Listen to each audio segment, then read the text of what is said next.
ठीक है, तो आज के लेक्चर में हम क्या देख रहे हैं, आपका nomenclature. Nomenclature of organic compound का मतलब ये बिल्कुल नहीं होता कि आईयूपीएफी बस। नोमेनक्लेचर में 3 सिस्टम होते हैं, ठीक है। तीनों सिस्टम में हम देखेंगे कि वो कौन कौन सी कमियां थी जिसके लिए अल्टीमेट लास्ट में किसको आना पड़ा, नोमेनक्लेचर आईयूपीएफी सिस्टम को। मतलब आपसे सीधे से बात तो ये है कि ऐसी कौन सी वजह थी, कौन सी कमियां थी जो कॉमन नेम जो था आपका नोमेनक्लेचर का वो फुलफिल नहीं कर पाया। कुछ तो उसके ड्रॉबैक रहे होंगे, कुछ तो मजबूरियां रही होंगी, तब क्या है आपका डिराइव्ड सिस्टम। और डिराइव्ड सिस्टम में भी कुछ कमजोरियां रही होंगी, तो उसको भी फुलफिल करने के लिए कौन आ गया, आईयूपीएफी सिस्टम। चलिए देखते हैं क्या देखते हैं हम, आपका nomenclature. Nomenclature of organic compound.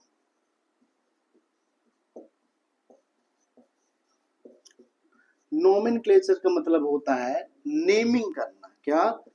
Naming of organic compound. जो भी हमारे ऑर्गेनिक कंपाउंड है उनका नेमिंग करना। और नोमेनक्लेचर के लिए 3 सिस्टम आया था। पहला आया था आपका कॉमन, ठीक है।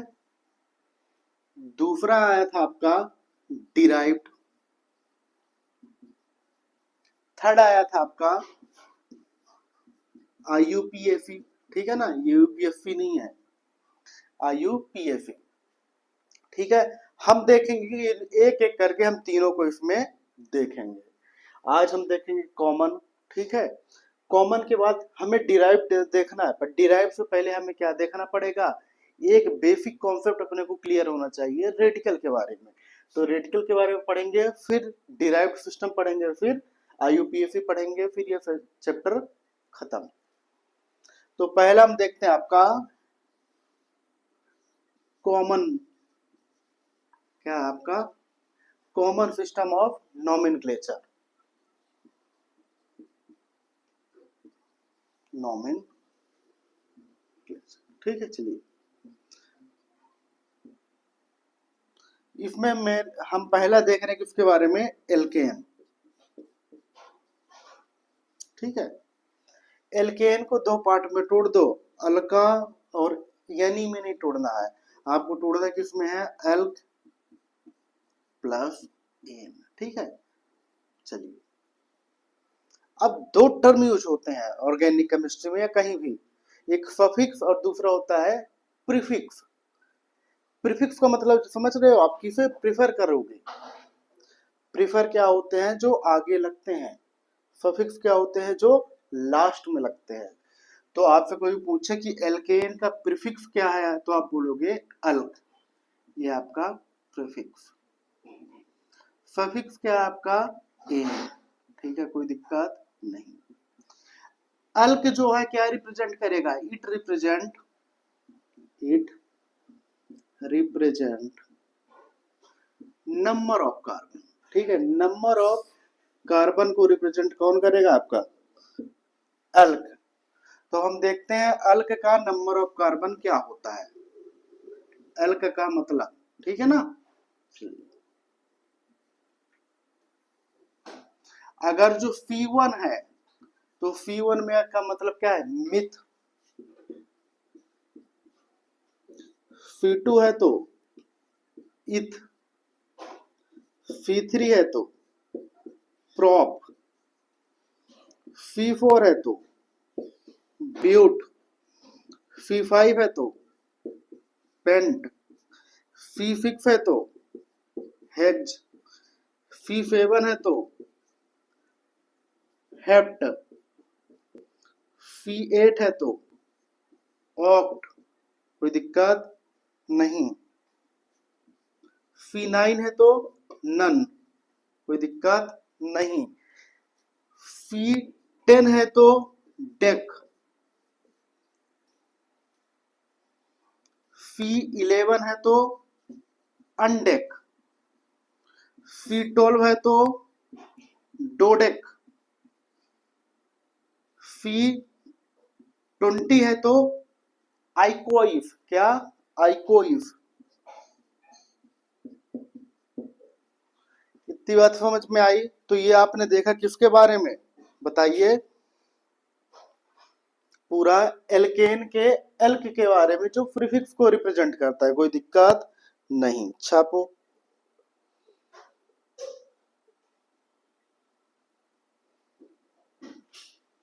ठीक है, तो इतनी बात समझ में आई।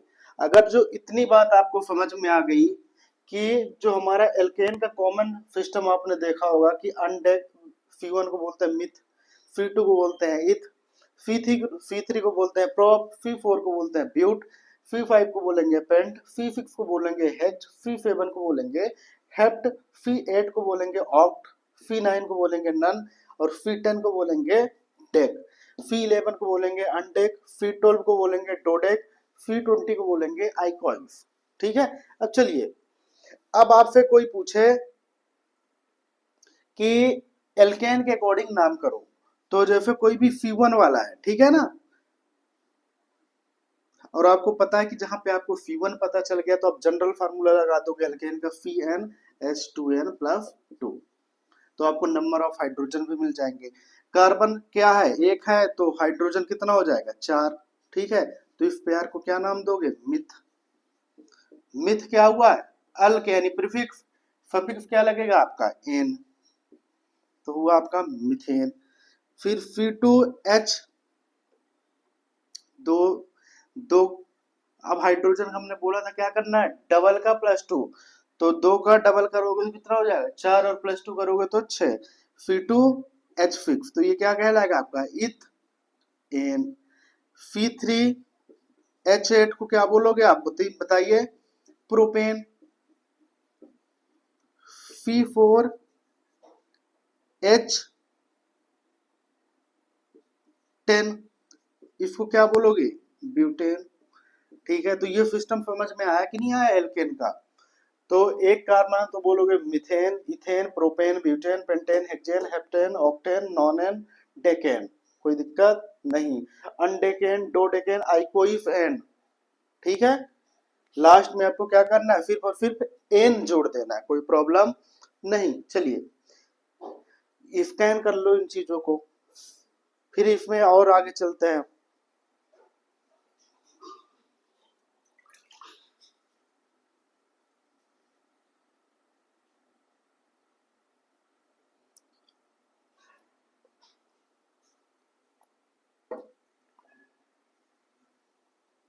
हो गया, चलिए।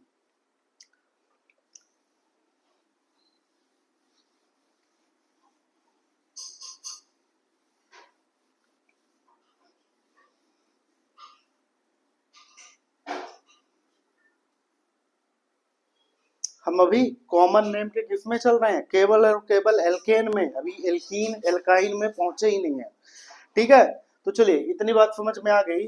अब इतनी बात समझ में आ गई तो कुछ आपने देखा होगा कि एन लिखा होता है, एन, आइसो, नियो, इनका मतलब क्या होता है?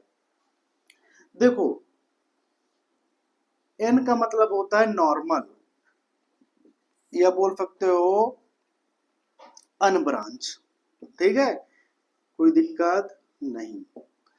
जैसे आपके पास आया CH3, CH2, CH2, CH3, कितने कार्बन है, 1 2 3 4, 4 कार्बन यानी ब्यूटेन। पर आपने ब्यूटेन लिख दिया, बट बताइए इसमें कहीं पे ब्रांचिंग है क्या? ब्रांचिंग मतलब समझ रहे हो कि ऐसा कहीं पे है क्या? नहीं है, इसमें कोई भी ब्रांचिंग नहीं, तो आप लिख सकोगे एन ब्यूटेन। पर इसमें ब्रांचिंग है तो आप एन नहीं लिख सकते। ठीक है, कोई दिक्कत नहीं। तो आपको समझ में आया कि एन का मतलब क्या है, नॉर्मल, यानी कोई भी ब्रांचिंग नहीं हुई है। जैसे CH3, CH2, CH2, CH2, CH3, 1 2 3 4 5, तो ये क्या है, एन पेंटेन। ठीक है, तो जब कोई भी ब्रांचिंग नहीं होगी तो आप सब में लिख सकते हो n methane, n ethane, n propane, n butane, n pentane, n hexane, n heptane, n octane. ठीक है, ये बस आपको लिख भी लेना है वहां पे जहां पे आप सॉल्व कर रहे हो चीजों को आपके नोट्स में, क्योंकि प्रैक्टिस मेक परफेक्ट। दूसरा क्या होगा आपका, आईफो। आईफो के में क्या होगा आपका, एक ब्रांचिंग होगी, ठीक है। एल फेब का आप समझ लो, क्या एल फेब का देखना, जैसे C H three, C H two, C H three. आप गौर से देखो तो ये ऐसे दिख रहा है, ठीक है, कुछ इस कदर का शेप बनाएगा। तो इसे बोलोगे आप 1 2 3, तो इसे बोल दोगे आइसो प्रोपेन।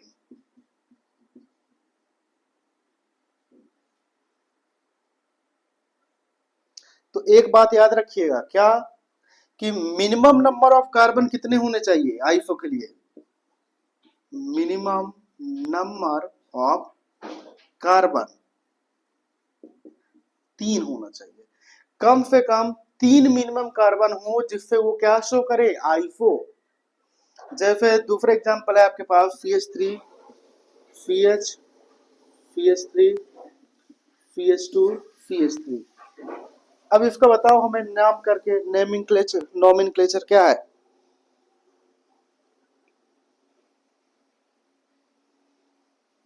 जल्दी।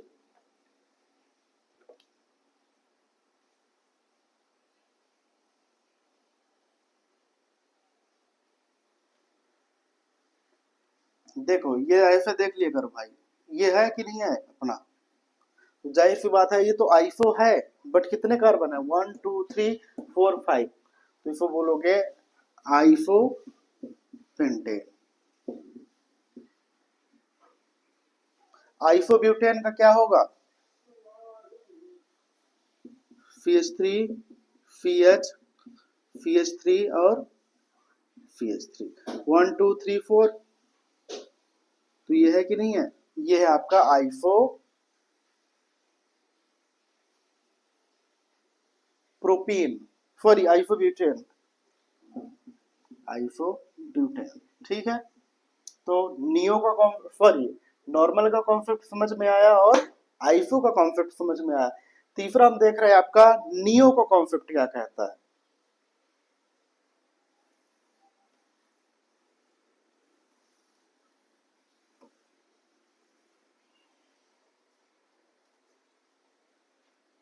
तीसरा नियो, पहली बात तो नियो को शो करने के लिए मिनिमम कितने कार्बन होने चाहिए, मिनिमम 5 कार्बन रिक्वायरमेंट है।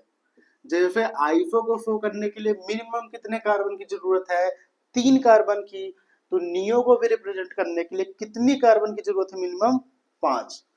जैसे C H three, C, C H three, C H three और सी एच थ्री,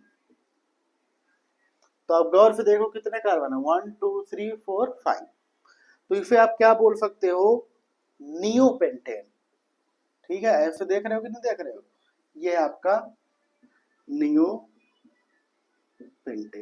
चलो अभी ना समझ में आया होगा, एक और करते हैं समझ में आ जाएगा। C H three, C, C H three, C H three, C H two, C H two, C H three. चलिए इसका क्या होगा, चलो बताओ।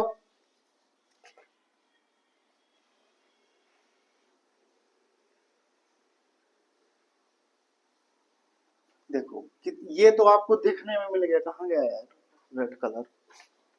देखिए ये वाला जो सिस्टम है आपका, इतने में तो आपको पता चल गया 5 कार्बन, 1 2 3 4 5, कुछ ऐसे दिखने को मिले ना ऐसे, तो समझ जाना वो क्या है, नियो है। पर ये तो 5 कार्बन नहीं है, 5 तो अंदर है, बाकी 2 किधर है, बाहर, तो इसे बोलोगे आप नियो हेप्टेन, नियो हेप्टेन, ठीक है। आपका होमवर्क क्या है, आप बनाओगे neo hexane and neo octane, ठीक है। तो ये था आपका एल्केन के बारे में, छापो इतना, फिर बताते हैं वो कौन सी कमियां थी।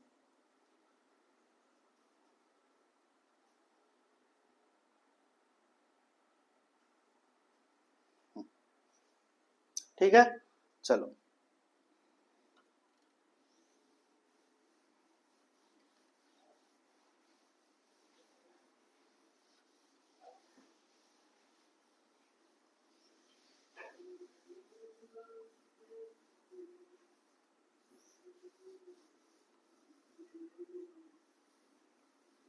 देखो भाई,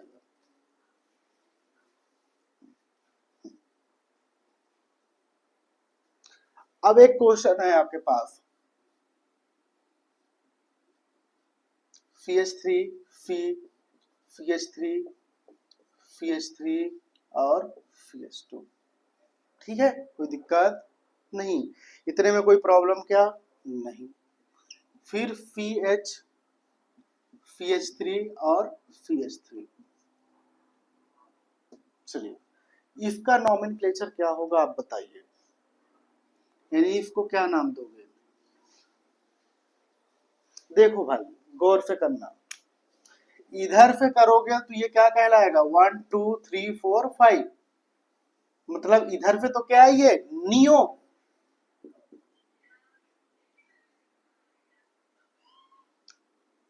इधर से करोगे तो आपको क्या है 1 2 3, मतलब आइसो।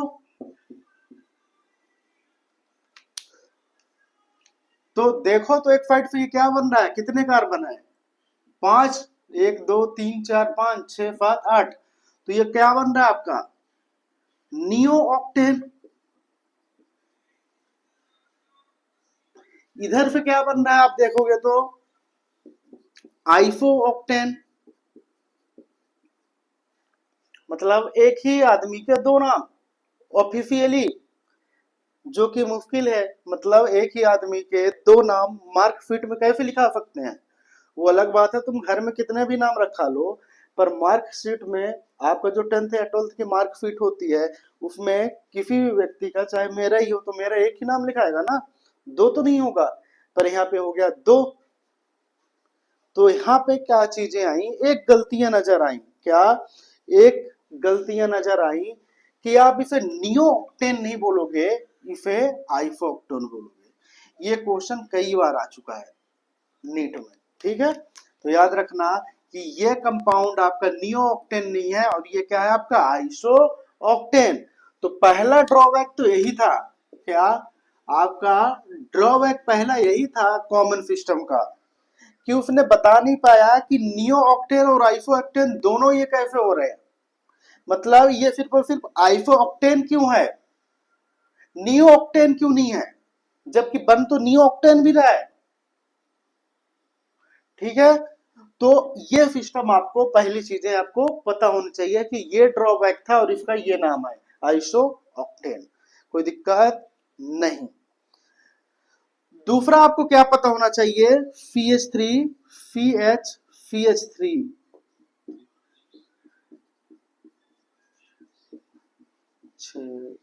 1 2 3 4 5 6 7 और 8, इसका नाम क्या होगा बताइए।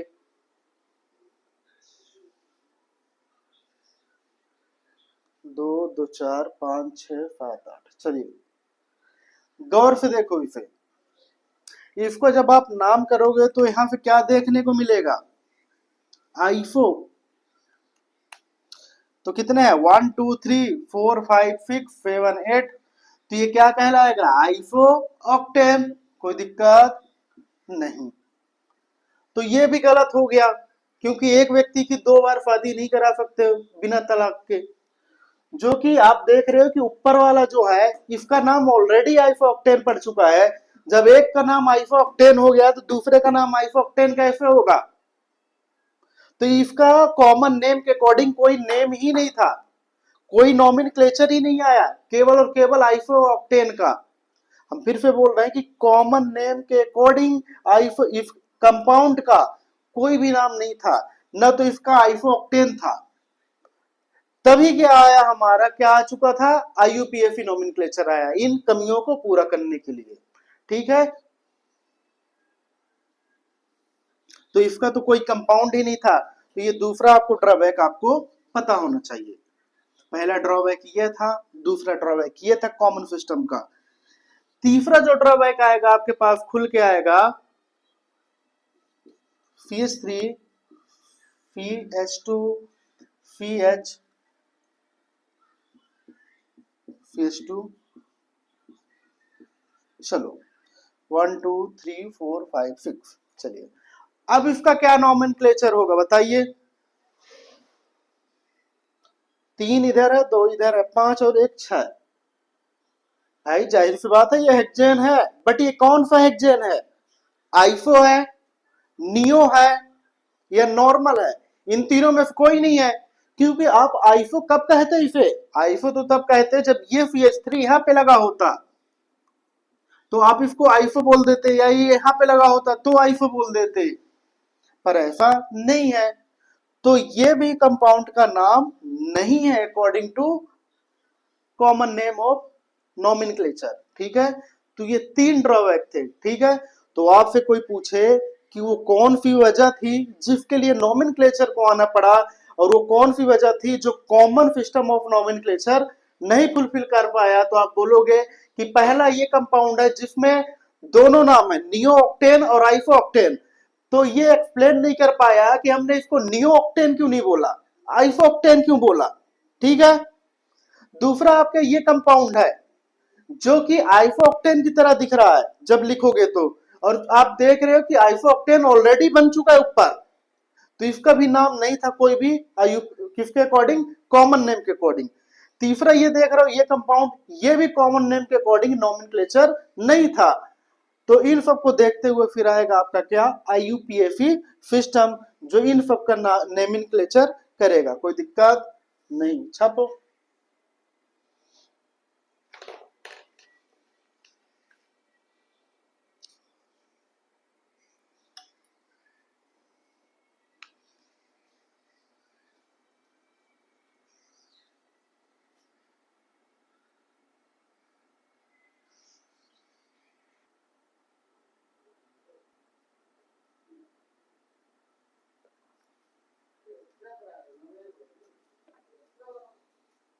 हम्म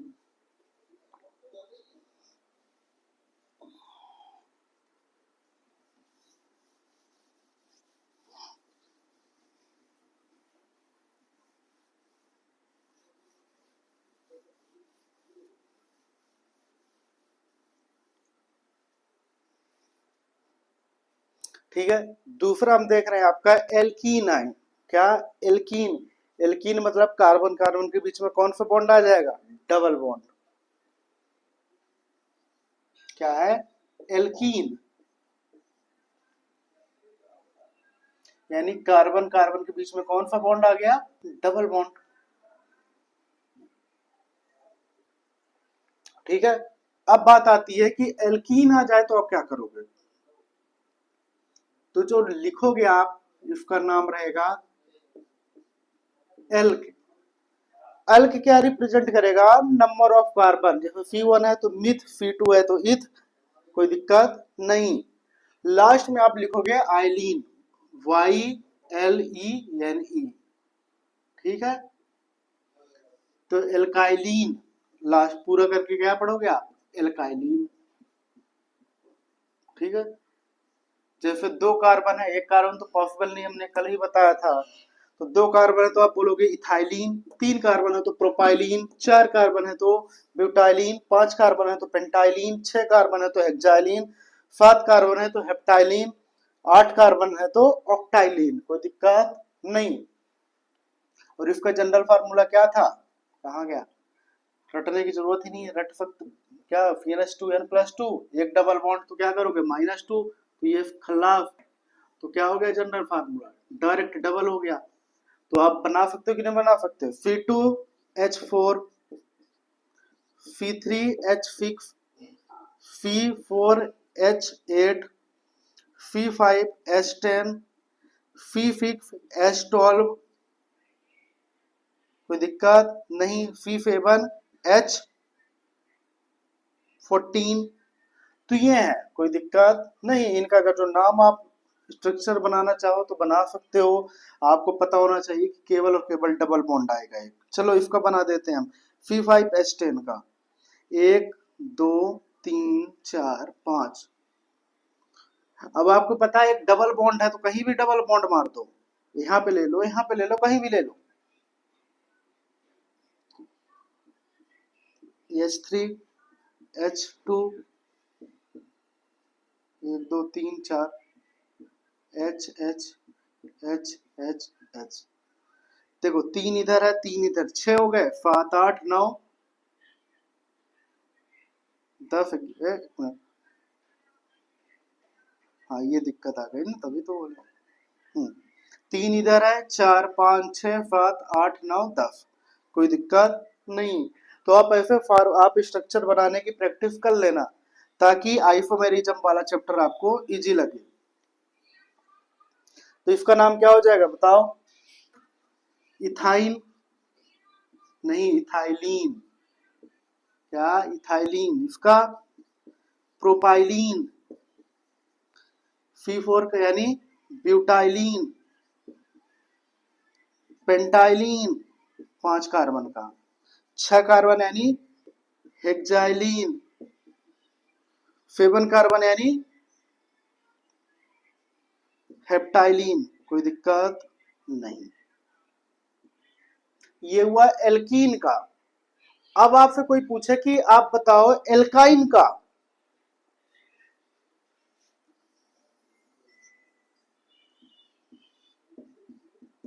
एल्काइन, वो एल्कीन था, यह एल्काइन यानी कार्बन कार्बन के बीच में ट्रिपल बॉन्ड। जब ऐसा आएगा तो इसको दो पार्ट में तोड़ दोगे, इसको क्या लिखोगे? एल्क। ठीक है, आ गया कि नहीं आया? एल्क। लास्ट में आप क्या जोड़ोगे बताइए? सोच के जवाब दो।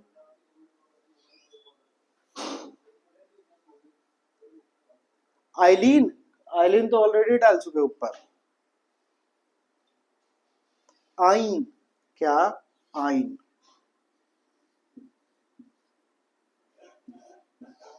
ठीक है, यानी जैसे 2 कार्बन है तो फिर बोलोगे इथाइन। C2H।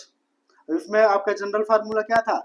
CnH2n +2 -4, तो कितना आ जाएगा? -2। ठीक है, तो ये जो भी डबल आएगा उसको माइनस कर दोगे। C2H4, 4 का -2 करोगे कितना हो जाएगा? 2, यानी C2H2। तो इसे बोलोगे आप इथाइन। C3H, 3 का डबल कितना हो जाएगा? 6, और 6 में से -2 कर दोगे तो कितना हो जाएगा? 4। C3H4, तो ये क्या हो जाएगा आपका? प्रोपाइन। C4H, 4 का 8, तो 2 माइनस करो कितना हो जाएगा? 6, तो कितना हो जाएगा? ब्यूटाइन। कोई दिक्कत नहीं। बाकी आप लिख सकते हो पेंटाइन, हेक्साइन, हेप्टाइन, ये सब लिख लेना वहां पे, कोई दिक्कत नहीं।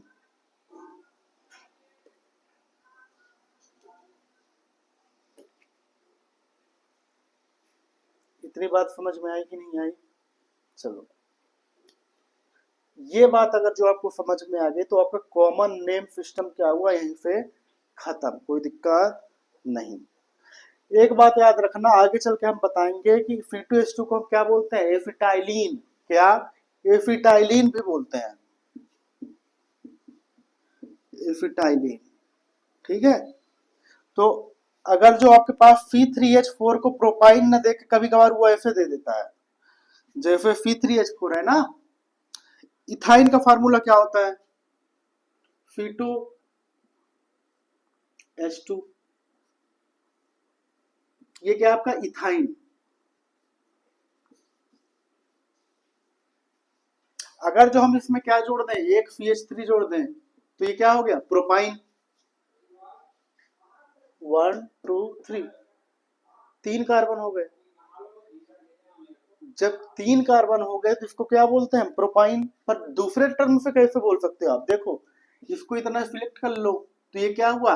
एसिटाइलिन, और ये क्या? मिथाइल। तो इसको क्या बोल सकते हो? Methyl acetylene. ठीक है, कोई दिक्कत नहीं। समझ में आ रही तो ठीक है, ना समझ में आया तो बता दिया करो वहीं पे।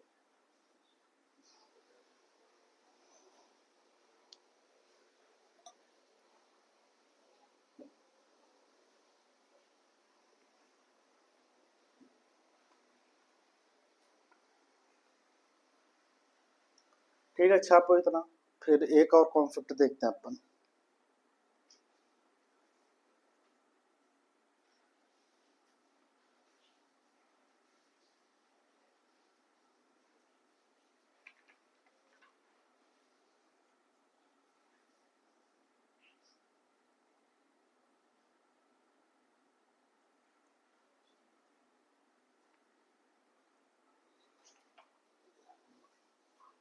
हो गया, चलो।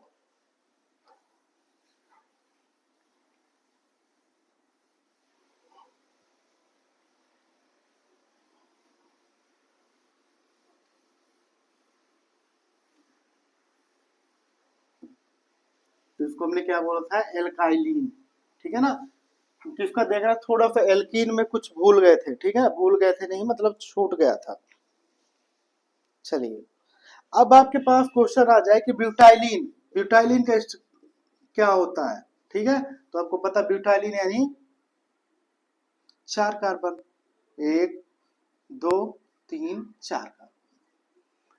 ठीक है, अब याद रखना 4 कार्बन है और बीच में क्या है आपका, डबल बॉन्ड। लो, कहीं भी डबल बॉन्ड करो, हमने बोला था। तो एक एच यहाँ हो गया, एक एच यहाँ हो गया, एक एच यहाँ हो गया, 2 3 4, एक एच हो गया, एक एच हो गया। याद रखना, एक एच इधर, एक एच इधर और एक एच इधर। ठीक है, कोई दिक्कत नहीं। आप गौर से देखो कि ये जो डबल बॉन्ड है कहाँ पे है, फर्स्ट कार्बन पे है। डबल बॉन्ड फर्स्ट कार्बन पे होगा तो फिर आप बोलोगे अल्फा। क्या, अल्फा। नॉर्मली भी देखो, इसे अगर जो हम अल्फा कहते हैं इसे बीटा कहते हैं, ठीक है, इसे गामा कहो, इसे डेल्टा करो, कोई कोई बात नहीं। अगर जो अल्फा पोजीशन पे डबल बॉन्ड, देखिए अगर जो अल्फा पोजीशन पे डबल बॉन्ड है तो आप लिखोगे इसे क्या, अल्फा ब्यूटाइलिन। क्या, alpha butylene, alpha butylene. But CH3 CH double bond CH CH3, अगर ये अल्फा था, ये बीटा है, ये गामा है और ये डेल्टा है। आप डबल बॉन्ड कहां पे है, बीटा पे, तो इसे लिखोगे आप बीटा ब्यूटाइलिन। ठीक है, कोई दिक्कत नहीं। तो अल्फा और बीटा का कॉन्सेप्ट आपको समझ में आया कि नहीं आया। ठीक है, तो यहीं से ये कॉमन नेम सिस्टम क्या होता है, खत्म। जो हमारा नेक्स्ट लेक्चर होगा उसमें हम क्या देखेंगे, आपका रेडिकल, और फिर रेडिकल के बाद हम क्या पढ़ेंगे, डिराइविटिव। ठीक है, चलो।